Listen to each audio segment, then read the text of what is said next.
Okay, I'm recording now. So you were saying that you first started? I started working at UWGB in 1968. First, I was an assistant to an assistant chancellor. And who was that? It was Ray Valassen. He was an assistant chancellor. And there were no buildings there. And our office was in an old farmhouse on the edge of the campus. So then eventually I started working with returning adult students, because I had been an older student going back to school here at Madison. So I started counseling returning adult students, so that was my title for a while. Then Ray Valassen resigned, and I became, what was I, director of, I guess we called it director of outreach from the beginning. And that meant that I had a lot of responsibility for returning adults. Mm-hmm. And then, because I was a woman and had a lot of interest in what was happening in the women's movement at that time, we did a lot of things for women. And it started out with, first, in 1970, there were 228 women attending UWGB. Older adult women, 25 and older. And then by 1979, there were 733 women registered. So there was a great increase of older adult women coming back to school. A lot of them were very fearful about coming, so I spent a lot of time just encouraging them, telling them, yes, you can do it. Yes, you may be a little rusty, but it'll be okay. To start out, take one class and get some confidence. So there were a number of people that came through our office in that way. Then we began to do off-campus credit courses as a way to encourage people. And media courses, too, was another way to meet adult needs, and especially women who couldn't get to the campus. So we even did courses down in the mall there in Green Bay. In the Port Plaza Mall? Called Learn and Shop, or Shop and Learn, or something like that. And people would come and shop, and there was a room in the mall that we could use as a classroom, and the faculty went down there and did courses. What year was that? What? What year? Oh, that would have been in the early 1970s. Okay. Somewhere. Then we also took courses out to the Menominee Indian Reservation and to Oneida. So we did a lot of things trying to reach people out in the community, because the university was new, and many people, it was seen as so far out at that time. It doesn't feel far out anymore, yeah. But it was at that time. So people far out in terms of well, it was far out in terms of distance for people, or they felt it was. It was only a few miles, but still, it was. And then also the academic plan was not one that was readily understood by everyone. They had all the terminology that I've forgotten most of it, and lots of it's changed now. But anyway, people needed encouragement, and also we were concerned about enrollment numbers, because we had made some commitments that there were going to be a certain number of students, by a certain time, and we weren't meeting those goals. So that meant that the chancellor and everyone else were encouraging us to do whatever we could to bring in more students. And adult students was a really good group of people who hadn't had opportunities to go to the university before. Because older students and also faculty needed child care, and there wasn't a lot of child care available then, we worked with the chancellor to set up the child care center. And at first the building wasn't available to us, so we started out in an old nursing home. Oh, really? Where's that? It was not far from the campus, but I don't remember exactly where it was. It was somewhere there east of the campus. And we were there, I think, a few months before the building was ready.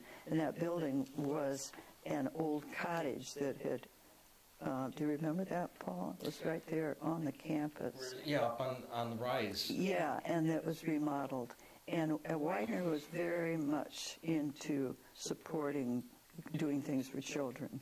And so we had Dorothy Parsons was the first director, and she was just incredible. We didn't have hardly any money, so we scrounged around and got equipment. Now, had you worked at the Deckner campus? Yes, I did. I taught there for 2 years. I just taught, as I remember, one class. I also taught at Fox Valley campus for a couple years. While I think Madison at that time was thinking that they would have a larger role in offering courses in the outlying campuses. So I taught... That Madison would, or that Green Bay would? Well, at first Madison was reaching out and offering courses, because I was teaching courses for Madison at the Fox Valley campus and at the Green Bay campus. And then, of course, they closed the Green Bay campus, so then I was out of a job. And that's when I went out to the university and said, hey, I'm here, what can I do? Well, didn't they make a transition plan so that they could take people from the Deckner campus to? I think there was some sort of a plan, but I wasn't a part of that. But the faculty, there were a number of faculty like Bill Kipper, who was teaching, and let's see who else. A number of faculty went from that campus out to the university to teach. So the Fox Valley campus, of course, didn't merge at all. It's grown and grown, stayed pretty much the same. And so has Marinette, the campus up there. But the Green Bay 2-year campus melded into the UW Green Bay. I have some questions. Would you have some comments first? You want to go through some? Yeah, well, I'll go through this. There was because there were so many women who were into the women's movement. You know, this was the beginning of when the kind of a new wave of feminism was coming on, and so we started what they call the Lucy Stone Center, and that was under my direction for quite a while. Lucy Stone, okay, I have to ask. Yeah, this is all in writing here too. And then we did a lot of non-credit courses, and that wasn't real popular with some of the faculty and the credit course people, because they thought it somehow diminished what they were doing. But that became a very large program, and non-credit drew all sorts of people from the community, and older people too.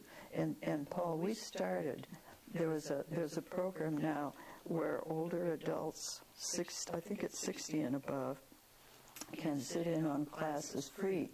We started that at Green Bay.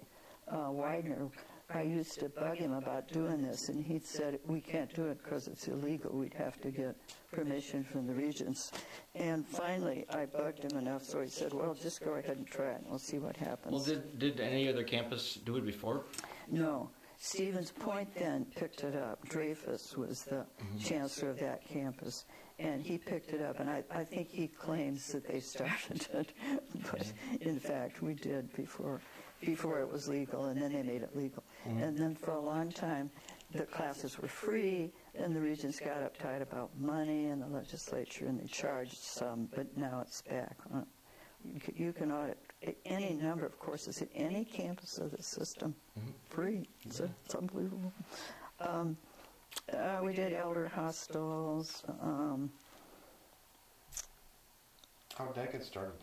Well, our outreach started that. It was just beginning out in the East, and they were beginning to offer courses for older people on the campuses, and I heard about it. So we just started. And Al Loomer, do you remember Al Loomer? Yes. Al Loomer and his wife were sort of the guardian angels of that program. So we'd bring, 35 to 40 older adults onto the campus, and Al, and I've forgotten her name, would sort of take them through programs, and they would sit in on classes, and they'd also take trips out into the area, up into Door County. So it got to be very popular. I don't think they're doing it now. Let's see, young mothers back to school. I ran into a lot of younger women who couldn't afford to come to school, so I started a scholarship program for them, and I was doing a lot of speaking and often got paid at some little amounts of money. So I put all that money into the scholarship program. And eventually, I think the League of Women Voters now continue to support that program.